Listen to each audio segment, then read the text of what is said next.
Hello everyone, I'm Paul and today we're solving problem 2976, minimum cost to convert string 1. This is medium and might be tricky, so here we will go step by step. We are given these 5 variables. Our job is to transform source into target using the minimum possible cost. So how do we calculate the cost? Well, for this we have these 3 variables. Let's say that we pick any index. Here we can take the corresponding character in original and transform it into the corresponding character in change with the cost corresponding to the current index. So for this example, we can transform a C into an E with the cost of 1. And given that these have the same length, we can just iterate every index in source and target. So first we are here. And given that A is equal to A, here we don't have to transform anything, we can just continue. Next, the I pointer is here, and we need to transform a B into a C. So if we look at these 3 variables, we can transform a B into a C with the cost of 5. So the result up to this moment is 5. Now the I pointer is here, so we need to transform a C into a B. And if we look at these variables, we can transform a C into a B with the cost of 5. Now we have another possible path, which is to convert a C into an E with the cost of 1. And then we can go from an E to a B with the cost of 2.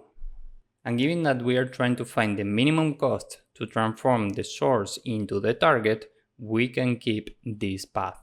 So the result up to this moment is 5 plus 3, meaning 8.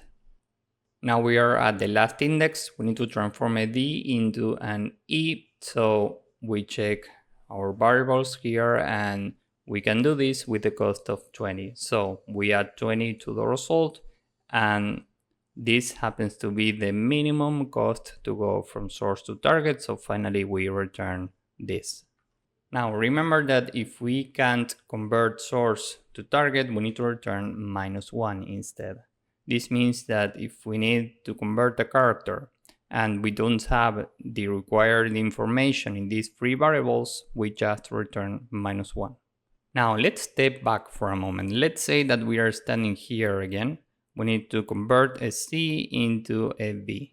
And remember that we have 2 ways to do this. If we pick the shortest path, the cost is 5, and the longest path has a cost of 1 plus 2, which is more efficient. So we can visualize this directed graph where we have characters as nodes and we have the corresponding edges. For example, here we go from C to B with the cost of 5. We can also go to E with the cost of 1, and we can go from E to B with the cost of 2. So now the question is, if this is the source and this is the destination, how can we go from the source to the destination using the minimum possible cost in a weighted graph? Well, remember that for this we can use Dijkstra. And given that we can only have lowercase English letters, this means that we can pre-compute distances from every possible source to every possible target. Remember that we have 26 lowercase English letters, so we can have a grid of 26 times 26. So first we need to build an adjacency list and remember what each of these mean. For example, this means that we have an edge between character 0, meaning A, and character 1, meaning B, with the cost of 2. And if we look here, we can transform an A into a B with the cost of 2. So just to be clear, here in every tuple, we have a weight and a node. Now remember that in Dijkstra we have an array with distances. We are starting from character A. This means that here we are computing the minimum cost to go from A to every other character. The minimum cost to go from the source to the source, meaning from A to A, is 0. So we keep 0 here, and every other value is initially positive infinity. Now remember that in Dijkstra we also have a heap. This is very important. Here we store tuples where index 0 corresponds to the accumulated weight and index 1 is the current node. Given that we are starting from a source of A, the current weight is 0, and the node is the number corresponding to A, meaning 0. And now we can start the process. The first element is the weight, the second element is the node. So we pop this and we are checking what are the neighbors of node 0. And we only have node 1, meaning B is a neighbor of A. This means that we can check what's the minimum between what we have in distances at B and the current weight, meaning 0, this weight, plus the weight of the current edge, which is 2. 0 plus 2 is 2, and this is smaller than positive infinity, so we replace this with 2, and given that we are updating this, we need to push into our heap the new information, meaning a tuple with the new weight and the new node, which is 1. And we are running this while we have something in the heap. Given that we have one tuple, we pop this and we are checking what are the neighbors of 1. If we go here, we only have one neighbor, which is 2. So the current weight is 2, plus the weight of the current edge, 5, the result is 7. And we are checking if this is smaller than what we have in distances at 2, meaning here. And the minimum between infinity and 7 is 7, so we replace this with 7. And given that we are updating this, we need to add the corresponding information into our heap. So we add a tuple with a weight of 7 and the node is 2. Now we can pop the next tuple, meaning we are looking at node number 2, meaning at character C. And here we have two neighbors, 1 and 4. And this makes sense. If we look up here, we can transform a C into a B or into an E. So let's start with this neighbor, with B. Here the accumulated weight is 7. And if we add the weight of the current edge, 5, we get 12. And the minimum between 12 and what we have in distances at B, meaning 2, is 2. So we keep this here and we continue with the next neighbor.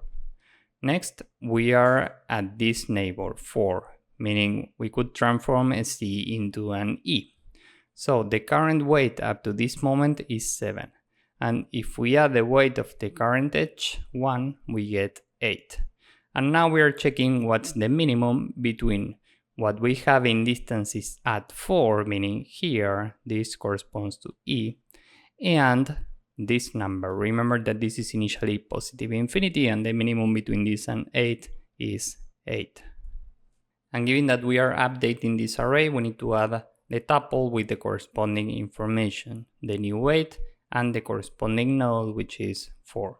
Now we have already iterated every node here, so we can continue and pop the next element from the heap. Remember that we always pop the tuple corresponding to the smallest weight. That's why we have a heap. Here we only have one tuple, so we pop this. We are looking at node number 4, and here we only have one neighbor. The accumulated weight up to this point is 8. And if we add the weight of the current edge, well, we get 10. So now we are checking what's the minimum between what we have here and 10. So we keep 2, we can continue. Here we have no more neighbors, and given that the tuple is empty, we can end the process here. Next, we can run the same process using B as the source. Next, we run the same process with C, we get the following, and so on. So finally, we get this 26 times 26 grid. And now we can just iterate every index here. We start from A. And we need to transform an A into an A. We know that the cost of this is 0, so we add 0 to the result. Next, we are here. We need to transform a B into a C. So the source is B and the destination is C, meaning we are looking at this value. The minimum cost to transform a B into a C is 5, so we add 5 to the result. Next, we are here. We need to transform a C into a B, meaning this is the source and this is the destination. So we are looking at this cell. The minimum cost to transform a C into a B is 3, remember that we have two possible ways to do this, and the minimum cost is given by 1 plus 2, meaning 3. So we add 3 to the result now, and we continue with the next index. Finally, we are here. We need to transform a D into an E, meaning the source is D and the destination is E. So we are looking at this cell. And here the result is 20. So we add this to the final result. Here the sum is 28, and this is the minimum cost to go from the source to the target. So finally we return this. Now let's say that we have the same input but one more character in the start. So this is the source and A is the destination, meaning we are looking at this cell. And given that this is infinity, as soon as we find an infinity, we just return -1. So with this in mind, now let's go with the code. First, we need to build an adjacency list. This is a default dictionary with a default value of an empty array. And now we need to fill this. So for I in range length of original, we can say adjacency at the code for original. That's how we get codes in Python. We take the code of original at I minus the code for A. And here we need to add into this array a tuple where the first element is the weight or the cost of the current index, and the second element is the code for changed at the current index. So remember how we get codes. Here we take changed I, and we need to subtract the code for A. Now we are building a function which we are calling Dijkstra. We need to run this from every source, so it's very important to take a source here, and we have a distances array every time, which is an array with infinity times 26 lowercase English letters. And remember that we need to sort distances at the current source to 0. This is very important. And we have a heap which includes a tuple with the current weight 0 and the current node, which is given by the source. And just to be clear, here we have weight and node. And now we can say while we have something in the heap, we pop the first element and this will give us a weight and a node. So here we use heap q, heap pop from heap, and for every neighbor, meaning for every new weight and neighbor in adjacency at the current node, here we can check if the accumulated weight up to this point plus the weight of the current edge is smaller than distances at the current neighbor. This means that we can set distances at neighbor to the new weight plus nw, and we can push into our heap a tuple with the new weight plus new weight, and the neighbor. And finally, we can return this array distances. Now we can compute our grid with minimum distances from every source to every other character. We will call this minimum costs, and here we have an array where every time we call Dijkstra with the current index for every index in range 26 characters. And now with this we can say n is the length of source, the result is initially 0, and for I in range n, first we need to get the codes of the character in the source and the character in the target.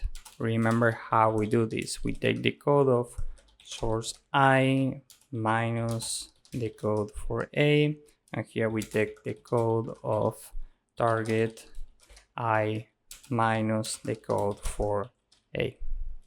And we are checking if the current value, minimum costs, source, target, is equal to infinity at any point, we can just return -1 because we will never be able to reach the target. Else we add to the result the corresponding value. Minimum costs add source target. Finally, if we are here, we can return result. So this is the entire code. Now let's submit this. As you can see, this works and it's very efficient. Here, time complexity is big O of the amount of edges, which is given by the length of original here, plus the length of the source. And this is because we have a fixed amount of elements. We only have 26 lowercase English letters.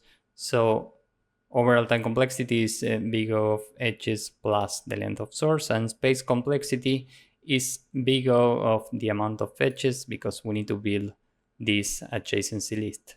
This is fixed at 26 every time. So this is it for this problem. If you found this useful, please drop a like, subscribe, and see you in the next one. Bye bye.